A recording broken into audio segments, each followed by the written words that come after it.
E fala, meus bitcoiners, como que vocês estão? Vamos para mais um dia de análise do nosso mercado cripto e o meu principal objetivo aqui hoje com você é fazer um resumão do fato mais importante que aconteceu ao longo do dia de hoje, que foi a FONC, aquela reunião que acontece lá nos Estados Unidos, onde o Banco Central Americano mostra as perspectivas aí para a economia e de fato foi o que o olhar dos investidores do mundo inteiro, de todos os mercados, estava focado ao longo da tarde de hoje, certo? Então eu anotei alguns pontos que eu vou estar passando aqui, vou passar algumas considerações, além de fazer a análise, explicar por que o Bitcoin está subindo, mesmo ao meu ver não ter sido uma reunião tão promissora assim, né, tão bullish. Então eu vou te explicar tudo isso e muito mais logo depois da vinheta.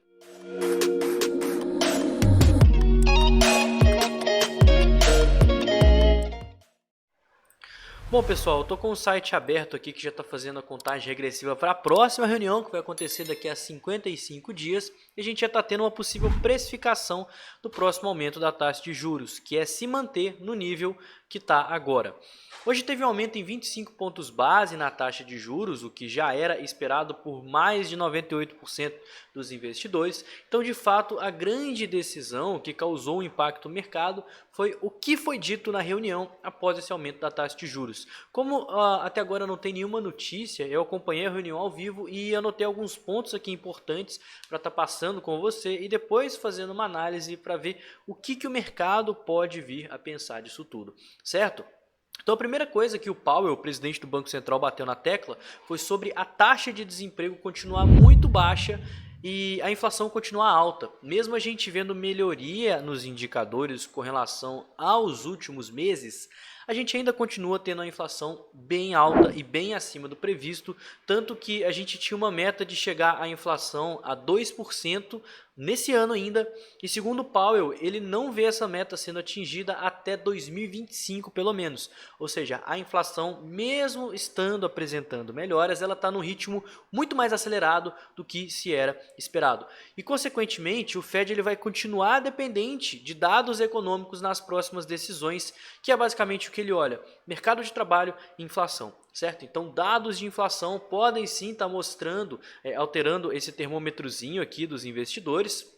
O que os investidores vão pensar aí para o aumento na próxima reunião, assim como dados do mercado de trabalho, como pedidos iniciais para seguro-desemprego, payroll, e não só o Powell, mas todos os membros do Fed, ele bateu muito nessa tecla, e todos os membros do Fed estão olhando praticamente para os dados macroeconômicos, certo? E caso os dados não apresentem melhoras com esse novo aumento da taxa de juros, ele acredita que possam vir mais aumentos posteriormente. Tá? Isso é muito importante.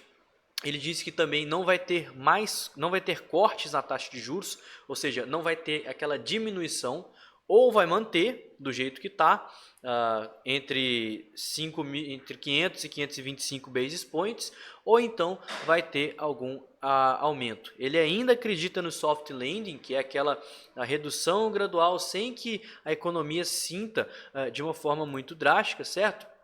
Aí eu acredito que a maior perspectiva seja seguindo o que ele fez ao longo das últimas reuniões, que houve um aumento de 25 pontos base, aí na penúltima reunião, sem ser a que aconteceu hoje, não teve aumento, aí na de hoje teve aumento, então possivelmente na próxima não vai ter aumento, e assim que, como ele ainda acredita no soft landing, ele está tentando ver se esses aumentos graduais, reunião sim, reunião não, de 25 pontos base, que é o menor aumento que pode se ter, para ver se tem alguma melhoria nos dados macroeconômicos, para ver se a gente tem uma diminuição da inflação, melhora aí no cenário, né, ver se consegue desaquecer um pouco o mercado de trabalho. E com isso as pessoas elas já estão acreditando aí que na próxima reunião talvez não vai ter esse aumento de 25 pontos base, é o que 78% dos investidores pensa, mas isso é o que eles estão achando após a reunião, sendo que a gente tem 55 dias para serem divulgados vários indicadores macroeconômicos que vão estar mexendo com esse sentimento aqui dos investidores. Então é extremamente importante a gente estar realmente analisando isso, porque como vocês bem sabem, atualmente está tendo uma correlação indireta entre o S&P 500 e o Bitcoin. Então se o S&P 500 está reagindo mal, muitas pessoas estão vendo o mercado de criptomoedas como proteção de capital. Então eu vou falar nesse exato momento porque que mesmo o S&P estando meio neutro, passou por volatilidade, mas não teve uma subida muito grande, o Bitcoin ele chegou a subir aí quase 1,5% ao longo do dia de hoje. Eu vou falar por que dessa subida em questões gráficas e também em questões aí de dados das exchanges, certo? Como a gente consegue ver aqui, o Bitcoin nesse exato momento ele está cotado nos seus 29.488 dólares, né? Quase 29.488, quase 29.500, e a gente ainda tem uma pressão compradora muito presente aqui nas corretoras, certo? Temos pontos de suporte aqui, eu acho que o mais importante e relevante são os 28.500, porque a gente já chegou a operar abaixo dos 29.000. 28.800 é o nosso fundo prévio, mas vale ressaltar que a gente tem muito mais ordens abaixo do fundo prévio do que no fundo atual. Enquanto a gente também tem bastante pressão compradora, principalmente até os 30.400. Eu acredito que quanto mais o preço subir, mais compradores a gente vai ver. Agora, algo que está me chamando a atenção é justamente o fato o motivo pelo qual está subindo, tá? Ao meu ver, é porque a gente não tem ordens de instituições segurando o preço nesse exato momento. A gente tem ordens de compra aqui próximo aos 28.500 dólares, certo? Eu acredito que é a região de suporte mais forte. E a gente não tem ordem de venda, inclusive nos 30k, que era um lugar propício às instituições venderem. Então a gente só vai ter pressão vendedora de fato institucional acima dos 31 mil dólares. E essa é uma zona de briga de sardinhas. Então agora a gente vai ver as ordens distribuídas ao longo do order book para ver de fato quem que vai ganhar. Depois de uma reunião dessa, depois de uma FONC, é como se tivesse passado um caminhão, levantado toda a poeira do mercado. Ainda não está muito claro sobre o que aconteceu. A gente precisa esperar a poeira baixar para os investidores, principalmente os big players, processarem esse tanto de informação, esperar essa euforia, essa volatilidade aí das sardinhas dar uma parada para aí agir. Cenários gráficos, pessoal, ao meu ver, tá? O Bitcoin a gente rompeu aquela consolidação, chegou aqui próximo aos 28.800 dólares e a gente está fazendo, para mim, um topo descendente no diário. Tá? A gente tem a região das médias que vai servir de resistência.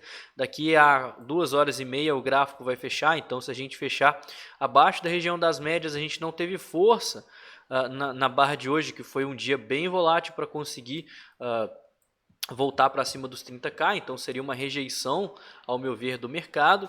E a gente está assumindo uma espécie de tendênciazinha de baixa. Caso a gente faça um topo descendente contra a região dos 30.500 dólares, galera, a gente vai reafirmar essa tendência de baixa e vamos provavelmente retestar essa região de mínimas, tá? O nosso suporte dos 28.800. E como eu mostrei para vocês, é uma região de mínimas, mas que não tem tanta força compradora. A gente tem mais interesse nos 28.500, inclusive o interesse institucional. Então toma muito cuidado com esse suporte, tá? A gente está, caso perca os 29k, aí a gente vai estar numa zona mais propícia a acumulações. No mais, mercado perigoso, volátil, cuidado aí com operações, principalmente essas intraday, essas operações de curto prazo. E uma coisa que está me chamando a atenção é que nesse exato momento as sardinhas estão começando a shortar Bitcoin. Esse pode ser outro motivo também, principalmente pelo qual a gente viu o preço dar uma subidinha aqui após a FONC, tá? A FONC aconteceu nesse momentozinho aqui de volatilidade no gráfico, igual eu vou dar um zoom aqui para você ver, ó. Esse momentozinho circulado aqui foi a FONC, e depois que ela aconteceu, olha só, a gente viu aumento no Open Interest e queda no Long Short Ratio, sardinhas shortando.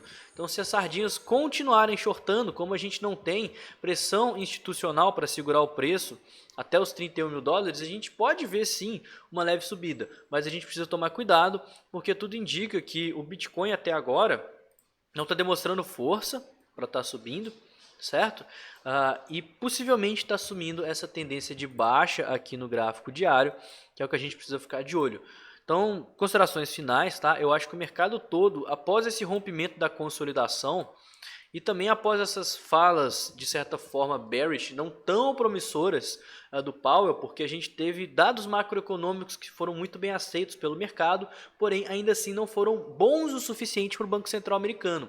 O que sinaliza que A inflação está bem acima do esperado, então isso é uma coisa péssima que pode fazer sim o mercado cair mais. Podem ter mais aumentos e a gente não vê cortes na taxa de juros agora para esse resto de ano, para esse segundo semestre. Então tudo isso são dados que mostram que o mercado, o cenário macroeconômico ainda não está muito bom. Na verdade, ainda não está nada bom. E isso sim são motivos para se preocupar. Mais quedas no mercado, a gente pode ficar de olho nessa zona verde de acumulação no curto prazo, tá? Caso essa continuação aqui desse rompimento aconteça, a gente provavelmente vai ver o Bitcoin visitar essa zona verde. E a gente vai ficar de olho no quão dentro dessa zona verde ele vai. Quanto mais o preço cair, maior a probabilidade da gente não conseguir retomar esse movimento de alta. O Bitcoin ele vem fazendo uma tendência de alta desde novembro de 2022. A gente assumiu essa tendência de alta aqui e caso essa correção puxe muito para baixo, a probabilidade da gente continuar essa tendência de alta é pequena. Então eu estou de olho sim em compras nessa zona verde, mas eu não vou me expor muito, eu não vou comprar muita coisa aqui, porque para mim o mais importante é o quanto que a gente vai vir nessa zona verde. Se a gente vier só um pouquinho, visitar aqui o comecinho dela, beleza, a gente tem uma probabilidade de continuar essa tendência de alta. Mas se a gente vier aqui bem para baixo dessa zona verde, ou até perder ela, aí a maior probabilidade é que a gente veja um topo descendente e esteja confirmando o rompimento dessa cunha que vem se formando desde 2022 e poderia levar o Bitcoin a uma correção maior, certo? Essa correção maior, sim, ao meu ver, é o cenário mais importante, a maior oportunidade que a gente vai ter de estar comprando Bitcoin ao longo dos próximos meses, quando comparado aí aos próximos anos, certo? Caso o Bitcoin rompa essa cunha, a gente pode ter projeções dele próximo à região dos 20 mil dólares, que ao meu ver seria um cenário extremamente saudável para o preço tá visitando, olha só, região aqui próxima aos 20 mil dólares, e seria uma das últimas oportunidades da gente comprar Bitcoin antes que ele reverta a tendência no gráfico mensal. Ou seja, o gráfico mensal ele entre aí na tendência de alta e continue todo aquele movimento que vocês bem conhecem, tá? Que é a chamada Bull Run, que eu acredito que possa sim acontecer lá em 2024, não só por questões fundamentalistas como o halving, mas também como questões institucionais, igual o ETF que a gente comenta bastante aqui no canal, beleza? Não vou me estender muito, esse vídeo já durou mais do que o tempo que eu costumo fazer aqui, então se você gostou desse vídeo, deixa o like, se inscreve no canal, isso é muito importante, me segue nas redes sociais que estão todas aqui em cima. Se ficou alguma dúvida com tudo isso que eu falei, eu sei que é um assunto um pouco mais massivo e eu tento explicar ele da forma mais simples do possível e mais rápido possível para não ficar aquele vídeo muito cansativo. Então, por favor, se tiver qualquer dúvida, deixa aqui nos comentários que eu respondo, eu vejo todos os comentários que são feitos no meu canal. E no mais, eu vou ficando por aqui. Tenha um excelente dia, um ótimo resto de semana e valeu, galera. Tamo junto!